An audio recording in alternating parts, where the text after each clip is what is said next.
This is a kid here. First put a hardwood floor, front and in the bunk.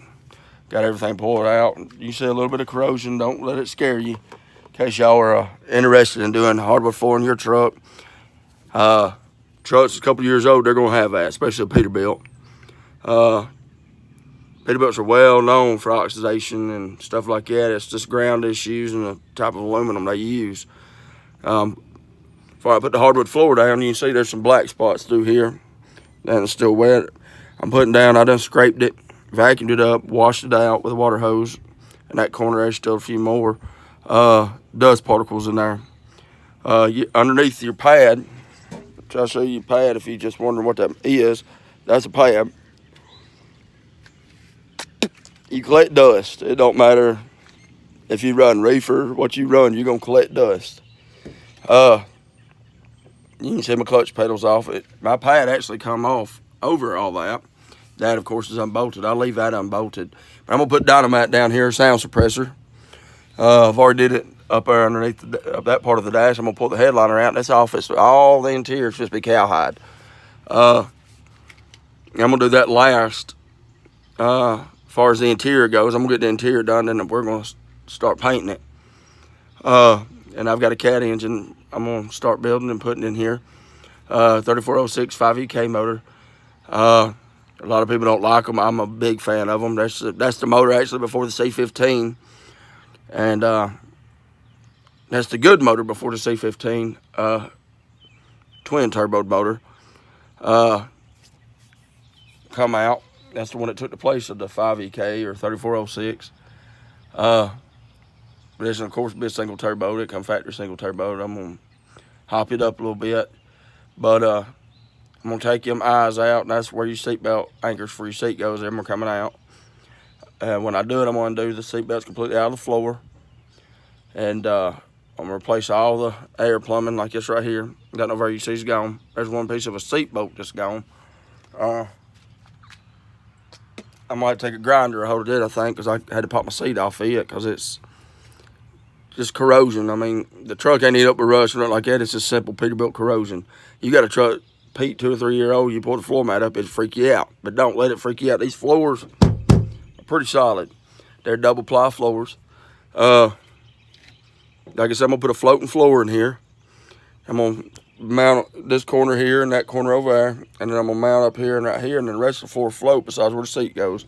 Then I'm gonna come right here and put the mounts there, and like on that other side likewise, and get as close as I can up there to do it, and then the rest of it will just float what you want. I got a price on it today with a pad, and I'm not talking about the pad, I'm talking about sound suppressor. Undo the tractor, get the sound suppressor, and floor him for under 500 bucks. Nothing against Wildwood or Rainey's Truck Stop, but it's about $2,800 just to do the front, not the bunk. Now, of course, I went through and I'm gonna go with a white interior on the bottom side, and I'm pretty much leaning going pearl white all over the truck. I'm gonna make it a flat top. Talladega fiberglass, which is not far from my house. Rainey's just sells it for 1,200 bucks for that cap. But if you notice on a stand-up bunk of this year, the top's a little higher than a flat top. And they make a cap conversion that's the same height as that. I can almost stand up in a flat top, so I figured, hey, you give me 3 or 4 more inches, I'll be able to stand up in it. But when I get ready to paint it, I'm gonna make it a flat top. And I'm gonna keep that cap. But I'm gonna go through and take her to the bare metal. I'm gonna do the interior first. Like I said, all that black, you see, all the plastic vinyl pieces, like right here, you see all right through there, that'll be white. And then I'm gonna do cowhide, and I believe I'm gonna go with Holstein or Texas Longhorn spot, like a white cowhide. I'm gonna do the bunk. Of course, I get to keep the shelves up there, but the top part above the shelves where the vents are, they'll have to go, and then the top part of that cubby hole will have to go. It'll be shrunk down a little bit when I go with a flat top. It ain't no big deal. But my roll-up doors back there will stay.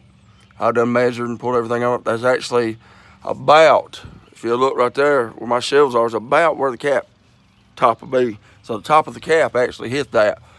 But everything in here will be completely cowhide. I was going to do a cowhide floor. I've seen a couple of trucks like that. A guy was in a smaller truck show, had his done like that, and he told me, he said, son, I'm going to tell you right now. He said, if you work that truck, he said, I said, it's in working class. By the way, took runner-up or second. But he said, if you're going to work that truck, don't put this down. This truck don't ever get worked. And when we drive it, we'll drive it barefooted. I'm going to change the pedal tires and all that out. But I believe I'm just going to put the floating floor in it. I'm going to do a black and white, I think, floating floor. It's going to do a ceramic tile in it, but I've seen a guy that done that. I actually seen a couple of guys that done it, and they cracked and buckled because these trucks take a lot of flex in the body. I got an air ride under the cab, which is aftermarket, but the factory one's on the back.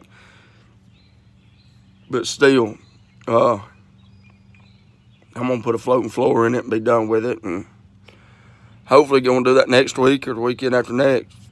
I'm going to put the pad back in after I do the coating on the floor. The only reason that coating's down, that rubberized coating, it keeps any future rust, corrosion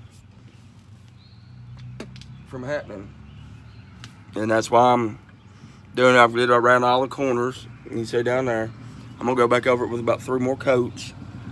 And I got to drill out the 2 screws over there by hauling hopper bottom and cows, just the sand and dust just gets underneath it.